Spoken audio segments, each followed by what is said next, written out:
Fellas, we were talking yesterday about how this partnership between UTA, between Clutch, it didn't revolutionize the industry, but it evolved the industry. Jeremy, can you tell me about the partnership?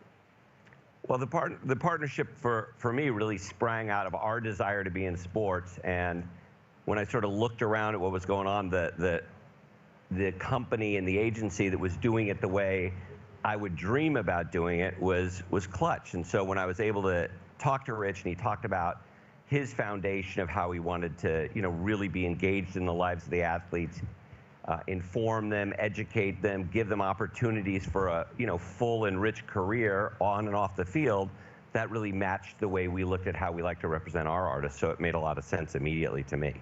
Rich, why did it make sense to you and your agency? Well, I think first it was genuine. I went and sat with Jeremy and we talked about not anything financial, but just what was important to me, and I thought that was very respectful to what our mindset was in growing the business. And then ultimately, it's two ways to grow a business, right? You're either going to do it with money, or you're going to do it with money and expertise. And so they had both. And I think that the most important part was the expertise. And Jeremy, we really spent a lot of time together and really talked about not just the next 5 years, but what it looks like the next 10, the next 15 years, and where we thought the industry was going, and where we thought the athletes could have some success in other areas outside of on the court or on the field. And just meeting with the team, it really felt like the integration could be seamless, and so far it has been that. Let's stay there for a second. You said y'all talked about where the industry was going. Jeremy, you've been in the game for a long time, known as one of the most powerful people in entertainment. Where is the industry going? Well, the industry is continuing to evolve towards the power of the creator, the power of the influencer, the power of the athlete, the power of the artist. More and more as the platforms become seemingly more anonymous and almost interchangeable, the artists are the things that drive audience, that drive engagement. And we're seeing that, as we're all learning to talk more and more about the creator economy. What that really is about the power of an athlete, an artist, an influencer, a creator to connect directly with a fan. And that power can then, really propel commerce and audience in a really significant way. Now, Rich, at the surface, it almost appears that you all have competing interests, because to do something in entertainment while playing might undermine somebody's on-court, on-field achievements. But how is it actually not undermining the success of your athletes, but it's really building it up? Yeah, I think it strengthens it.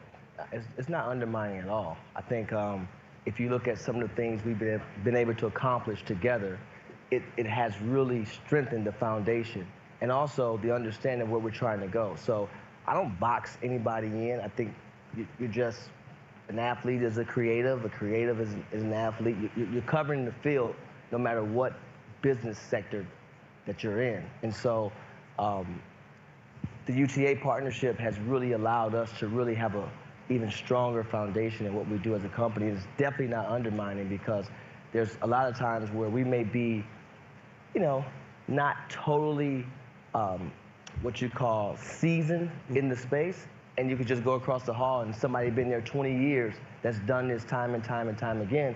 They may not know how to do it specifically for the athlete, but they've done it. And so you just take that and apply it to what we do. Jeremy, I'm sure so many great things have come out of the partnership. What are some of those? Well, I think one of the things we're really excited about is Rich's show, Clutch Academy, or that show, which was so, what an incredible journey it was for everybody to be able to watch this group of athletes come together, train together. I mean, it was an incredibly dramatic and sad experience for them with the passing of Terrence Clark. But to see what these kids are going through as they're preparing for draft, I mean, that show is really remarkable. I'm so proud of Rich and everybody who put that together, the way he was able to work with our team, Ryan and Jerry. It's a really great example. Yeah, it was. And another example is, I think when you see LeBron and GMC partnership, you know, that was Jeremy on the phone call. I say, hey, Jeremy, you know, LeBron drove a Hummer in high school. He goes, oh, he did. And then that led to that. So it's a number of instances that those things will continue to happen. There's things that don't necessarily get announced, but that get done. And I think, you know, you have to be a part of the investment before you can be a part of the announcement. And so we really focus on that investment. I like that. I'm a genuinely curious individual, so I'd be remiss not to ask. In any sport, it's hard when you have two incredibly talented individuals, corporations, to come together as one. What's been the hardest part, Jeremy, of the partnership? Well, honestly, the hardest part is the easy. The hardest part is, you know, understanding how much Rich knows and sees and how he is able to anticipate and interpret, and allowing to have just like go along with that so I can learn more about his business. I mean, that's been both hard and amazing because, you know, what I realized, I think I know something about something, and the next thing I know, I realize I know nothing about nothing. And what's been exciting for me, and just, you know, with entrepreneurs like Rich and some of the other you know, businesses we've invested in. You know, we invest in businesses that are involved in new areas of entertainment that we're not in, whether it's esports or sports or digital brands, et cetera. And I meet these entrepreneurs and just the process of going, wow, look what you've built out of this area that I didn't even know anything about. And so that's been really exciting. With Rich, he's, you know, very, very unique and exciting colleague, and a super funny guy. Flower hour. I'm for real. Rich. And I got some really cool shoes out of it, too. You should have led with that. Lead with the headline. Rich, what's been the hardest part of the partnership? I wouldn't say hard. I think a lot of times you try to spend the time getting people to really understand what it is that we focus on and actually care about. And a lot of times when you look at, you're representing athletes and people think, oh, it's just about negotiating contracts. But no, you're embedded in these guys' lives, and their family become your family, and we actually end up representing the families. And so understanding that it's just not about making a fee. You can't just always make a business decision, because in terms of what you have coming in, because there's an education process that comes along with it. And the foundation of our business is giving the athlete a voice, but more importantly, starting with education, because they're people first. And I always say to the guys, yeah, I get it, you're the number one, number two, whatever, but you're a person first. And how can I better educate you? How can we better educate you? Therefore, you not only understand how to play the game, you understand the business of the game, understand how to, you know, build a portfolio, diversify a portfolio, and then massage these relationships to where while you're playing the game, you're able to get into rooms that you communicate and build the confidence to be in these rooms post-career and understand how to then navigate and evolve as a person. Because at the end of the day, as you know, if you have a lot of money, that's great. But if you have a lot of money with relationships or a little money with relationships, that puts you in a better position. Yeah. And so trying to educate them from that space, not investing in trinkets and things like that, and really double down on things that you can build your house upon and strengthening that foundation. Yeah, I love the saying, your network is your net worth. And I think that's very applicable for athletes, particularly as they move on and they transition. You all both believe a lot in player empowerment. Jeremy, let's start with you. What's player empowerment mean to you?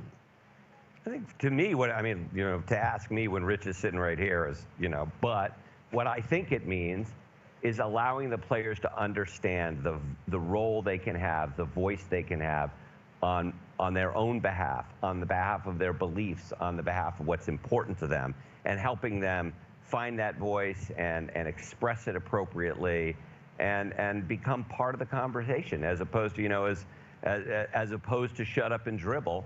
It's like you really have something to say and you have people who are interested in your point of view, and we want to help empower that. Rich? I think you empower through education. You know, we always say that. I I think a lot of times I try to get the guys, don't just lean on the fact of who you are. You know, understand where you are, you know, things that you want to be a part of, and what's authentic to you.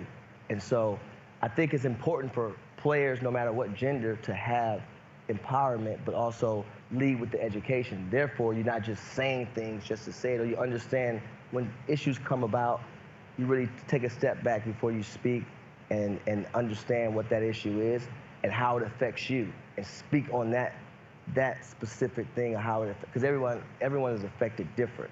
And so you try to empower through education. Now, I know this might be telling on myself. Athletes can be very narrow-minded. They just focused on W's and L's, wins and losses, and commas.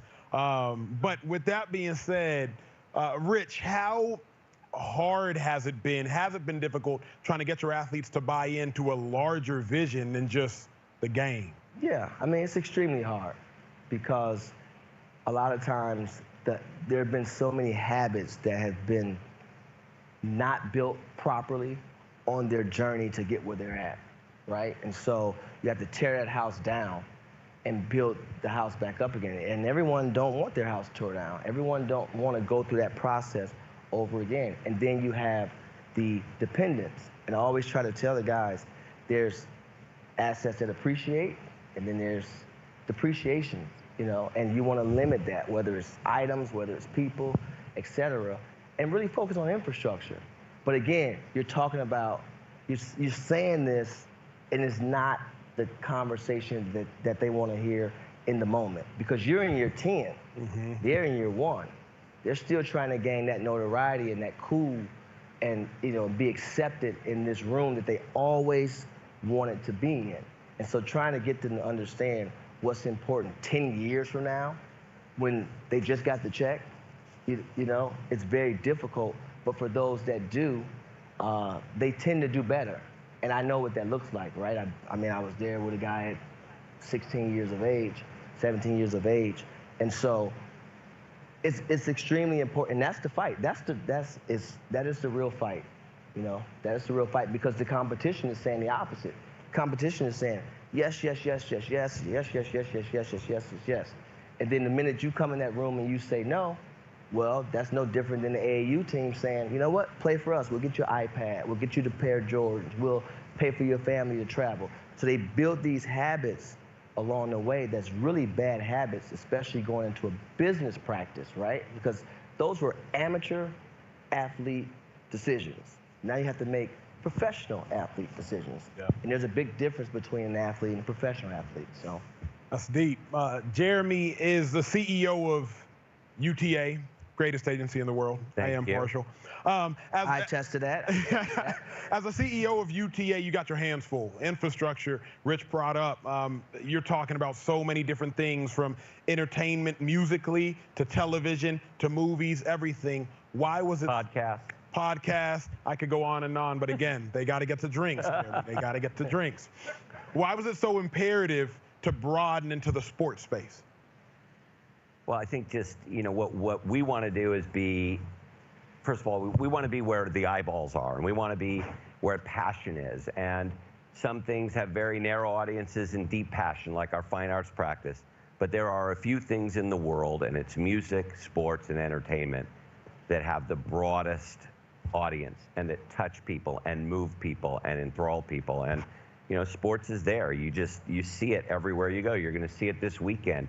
You're going to see it, you know, in the playoffs, in the NBA playoffs in June. You're going to see it that people are so connected and moved. And, you know, as for our business, that's where we need to be. Yeah. You know, we need to be at the center of any place where huge audience are drawn and enthralled. Rich, I don't know why I should have led with this question, but I just became interested. Take me to the moment where you knew, man, I got a partner. I got a partner with, whether it was UTA, but take me back to that moment where you knew, I have to make this bigger. Yeah, I mean, I think our partnership, me wanting to partner, was about doing what was best for the athlete, right? And I can't sit here and tell a family and someone and an individual that we can do X, Y, and Z, and we don't have the infrastructure to do it, right? If I do that, then I'm just getting in line with the rest of them, right? And so I wanted to grow. I wanted to grow to better represent the client holistically, and understanding that now guys are going to be going into post-career. We don't have the infrastructure or the capacity to represent them in that manner. And so right away I called it. I also called the industry really going and get all the mom and pop shops, and it's going to be 5 or 6 or 7 really big time agencies. And I saw that coming. But it's one thing to partner, it's nothing to partner with the right people. And so I had to find the right people. And when I say people, like really people, you know, not the CEO, no, another No person. disrespect, Jeremy. Yeah, male or female. And Jeremy was, I went to his house and we had a lemonade and we talked for an hour, and not once did anything come up about, from a business perspective outside of, where do you see this thing going? How do you plan to build it? And how can I help you? How can we help you? And that was our conversation, and I felt good about it. And I've been around the world long enough to understand what feeling good about something actually means. And so you take the step. And sometimes it can feel good in the beginning and not so much in the middle. And you know, you try to work it out, and maybe the bottom fall out in the end, or maybe you know, it works out in the end. But you have to take that first step. And so we took it, and it's been great.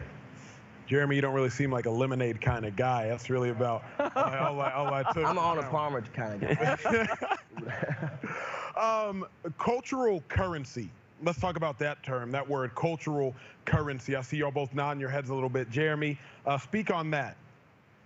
Well, really, I talk more about cultural collision. To me, that's what's happening, is there's this amazing cultural collision happening across media right now, and we're seeing athletes who love music and sports and technology and fine arts and food, and we have musicians who love sports and tech, and we're seeing this. I mean, now I'm going to flex a little, but I had, Arlo Parks, who's this incredible artist, came by my office today, and she's talking about painting, and she's talking about her favorite filmmakers, and she's talking about this and that, and I'm just seeing more and more the artists that we represent want to play across all these different lanes. And what is important for us is to be able to help create that cultural collision, to allow the people to connect with each other, figure out ways to work together, figure out ways to create value together. And that's another reason why sports was so important to us, because it's such a critical part of that overall cultural enterprise that's being created. Rich, cultural currency, cultural collision. Speak on either, speak on both. I like the currency aspect of it. We always talk about cultural currency, and you try to get the client to understand that, yeah, points matter, I think, but also your cultural currency matters as well. And how you approach, right, your profession, that adds value through your cultural currency, right? First thing a brand is going to say today is, okay, how many social media followers you have? What's your engagement? And then also, how are you engaging, right? That's cultural currency.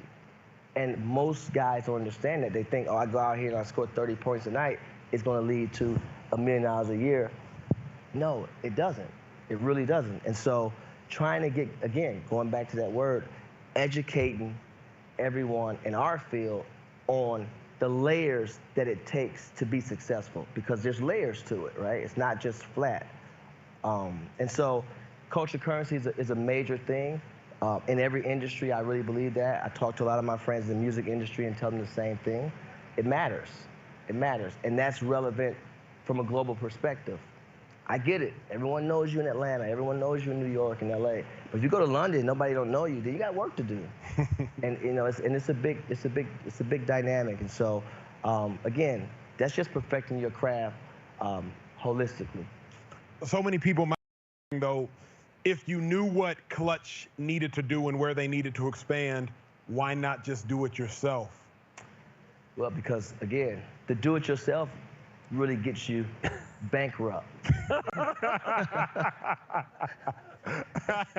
And, you just can't have that mentality with things. This whole idea of being self-made, this whole idea, I'm going to do it myself. Even if you go to a DIY store, you really don't do it yourself, because you're buying the product, but you have help building it, right? And so I think it's the same thing in business. I never wanted to do anything myself because I don't think that's actually a possible thing to do. And so it's just about being strategic and you know, being driven as well. And so I knew, like, look, partnering with Jeremy, he has an expectation as a partner. And now being on the board and being his partner, and when we go buy another company, Media Link or whatever, we have expectations of them as partners. And so I don't want to do anything by myself. And I think the true measure of success is how many people you bring along and empower and put in position and then grow. I want to be the, you know, the Greg Popovich of agents, right? I want the guys that come along with me to go on and work for teams and really lead the way. And I don't really, we have titles within the company, but they don't really matter. You know, I take a gym bag. I carried a bag to a car today for Kayvon Thibodeau. I don't really give a shit about that. Like, let's the end goal, right? Kayvon was carrying him though. But. Kayvon was carrying Rich was carrying the bag. Exactly. Let's just win. Let's just win together. You know, I don't believe in failures, right? I believe in throughout things that may not have happened the way you wanted to happen in that moment. That's an experience, right? And if you practice doing things the right way, they become routine. And so that's how I see things.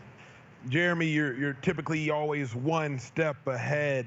What's next with the partnership? What's the future hold? What's the next move? I mean, I don't want to sound like everybody else, but I am spending a lot of time trying to figure out, I'm not going to try and figure out what the blockchain is because I'll never figure that out, but I am trying to figure out what our blockchain strategy is. You know, how do we play and help our clients navigate the world of NFTs and crypto and blockchain, and what is the role that NFTs and blockchain are going to play in the distribution of content and the creation of value for our clients. So that's, you know, I've been spending a lot of time doing that. It's really confusing. My head hurts at the end of the day, but I feel like I have to do that because I know our clients are going to want to know that, and I don't want to be, I mean, we actually have a digital assets department already, and you know, we have an amazing couple of colleagues in there, but I feel like, you know, I have an obligation to help us power that next level. SAT used to be the most intimidating 3 words. And then ACL, and now it's NFT. Exactly. Rich, I guess kind of as we start to wrap, what do you hope the future holds with this partnership? What's next? Well, what's next for us? I think we announced today we're going into the women's sports side of representation. We announced Juju Watkins, who's nice high school athlete at Sierra Canyon, but she's really good. So don't get it twisted. She's really good. Next week we'll announce a further representation in that space. And then for me, I just been focused on trying to get Jeremy to represent me. I want to be in film. I want to be a Oscar award-winning actor. And Jeremy won't do it. He's like, doesn't feel like the best idea for me. No, I think just continuing to strengthen the foundation. You know, we're really a young company coming up All-Star Weekend. This will be our 10th year anniversary. Yeah. And so we have over 110 clients. We're going into, obviously we have coaches and executives now and people know about. You know, it's just like taking it day by day, really. Not really putting a rush on anything or a demand or anything, just growing as organic as we possibly can. But also being aggressive too. You know, we want to be aggressive out there, and so we'll see what happens. Yeah, they say if you want to go fast, you go alone. If you want to go far, you go together. And clearly you all are going to go very far together. Jeremy, you got a big to-do list. You got to get Rich and Oscar. And you got to get me a lemonade. That's a lot left for the rest of the year. Well, thank y'all so much for the conversation. Thank you guys. Thank you. Thank y'all for listening in.